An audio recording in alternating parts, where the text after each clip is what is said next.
నేను ఆల్రెడీ చెప్పాను, NDPS act అంటే ఓన్లీ కొనడం, అమ్మడం, పొజిషనే కాదు, వాడడం, ఇంతకు ముందు వాడడం, ఇంటిలో పెట్టడం, ఎవరు వేరే వాళ్ళకి మీరే ట్రై చేసేయండి చెప్పడం కూడా నేరం.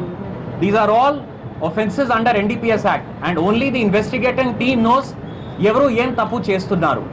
సో దయచేసి అందరికీ రిక్వెస్ట్, అంటే లిమిటెడ్ నాలెడ్జ్ ద్వారా దీంట్లో జడ్జ్మెంట్లో కూర్చోవడం నేరం. అదే ప్రకారం లాస్ట్ విషయం మన అందరికీ బాధాకరం, ఒక మనిషికి టార్గెట్ చేయడం, లేకపోతే ఒక టీంకి టార్గెట్ చేయడం, లేకపోతే ఒక డిపార్ట్మెంట్కి టార్గెట్ చేయడం ఈజ్ నథింగ్ బట్ డెఫమేషన్. ఈయన ఈ పని కోసం చేస్తున్నారు, ఆ డిపార్ట్మెంట్, ఆ మనిషి ఈ పని కోసం చేస్తున్నారు. This is defamation and if it is not stopped we will seek legal remedies for this. Lastly, చాలా మందికి నా సెక్యూరిటీ గురించి చాలా టెన్షన్ ఉంది. నా 2 బాడీ గార్డ్స్, పిఎస్ఓస్ చాలా మంచివాడు ఉన్నారు. I'm totally safe. ఎవరితో ఏం భయం లేదు, ఏం డేంజర్ లేదు. థ్యాంక్